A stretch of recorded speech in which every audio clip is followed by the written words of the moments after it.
Destinations Holiday and Travel Show es un evento que se lleva a cabo todos los años en el centro de exhibiciones Sellers Court con el objeto de mostrar destinos turísticos alrededor del mundo. Hoy, Destinations 2010, damos una mirada a lo que Latinoamérica tiene para ofrecer al mundo entero.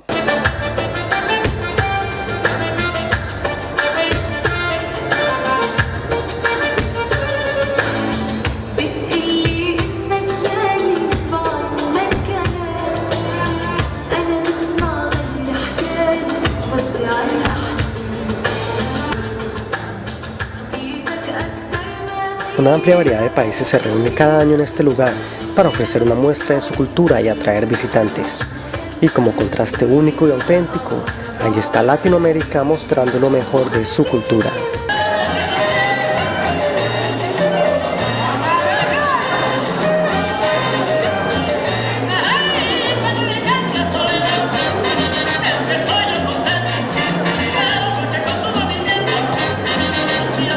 Bueno, cuando la gente nos pregunta qué es lo más atractivo del Ecuador para yo motivarme a ir al Ecuador, y la respuesta que nosotros les damos siempre es acerca de que Ecuador es diversidad.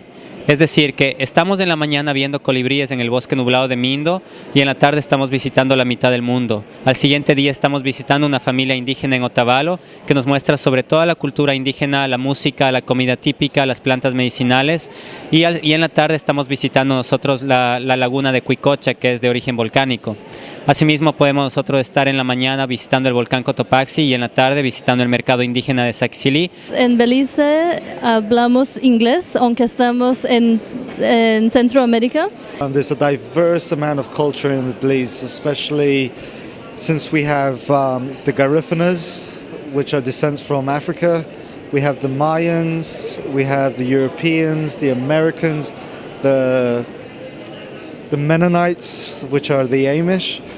Also, we have a good amount of reserved areas. 30% of Belize is actually reserved. Cuba is a fascinating destination because it's very much preserved its culture intact, and really because of the Americans not being allowed to go to Cuba because of the embargo, it preserves a sort of unique country which hasn't been changed and hasn't got any McDonald's or American culture imposed over like most countries. It also has all the usual things you'd expect of a tropical island, like beautiful white sandy beaches, but it's also the one island in the Caribbean that could be called a working island. In other words, it's not just beaches and lovely hotels and green fields. It actually has a really intact culture. I think it's a really good country to come to, definitely now.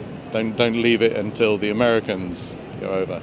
People love Chilean wine because of it over-delivers at a very, very reasonable price point, and that makes it very attractive. So one of the objectives we want is to trade people up here. But what we feel is that people still need more knowledge about Chile as a country itself, and we're happy to talk to people about that. Some people know a lot about Chile. A lot of people are very, very new to Chile, but do know that they love the wines. They know that they're as I say, they're very good. They're reasonably priced wines. But yeah, people have a knowledge of Chile and South America and that, and I think they know where Chile is, but they're very, it's very understated what they do know and what the Chile and this country has to offer. Tenemos el Coffee Triangle, la región del café, donde se puede ver, nosotros somos muy conocidos por el café, entonces se puede tener una experiencia del café como tal. Tenemos Cartagena, la ciudad cultural en el Caribe, tenemos Cali, la capital de la salsa, tenemos Santander, Aventura. La gente va a Colombia y quiere volver a conocer lo que le faltó por conocer. Todos dicen que es un país que nunca se lo imaginaron como era y que quieren volver, y hasta muchos se han quedado a vivir en el país. One of the themes you can probably see of an area we like to promote is the Amazon rainforest. People don't think of Peru as being the Amazon, but over 60% of the country is made up of jungle. So it's very different to the highland region and then different to the coastal areas up in the north. Whilst Peru is particularly known for Machu Picchu in the southern area of the country, we're very heavily promoting the Amazon as well as the northern coast, where you'll find lots of other archaeological sites instead of Machu Picchu. So areas like Chan Chan, Sipan, it's an area very, very rich in archaeology and history.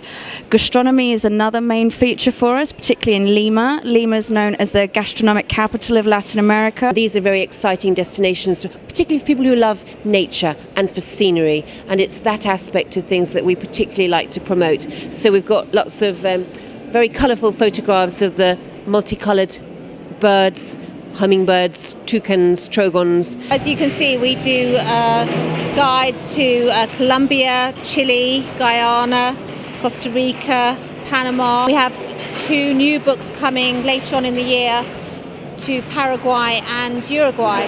So we're definitely increasing our range of titles to the Latin American countries at the moment.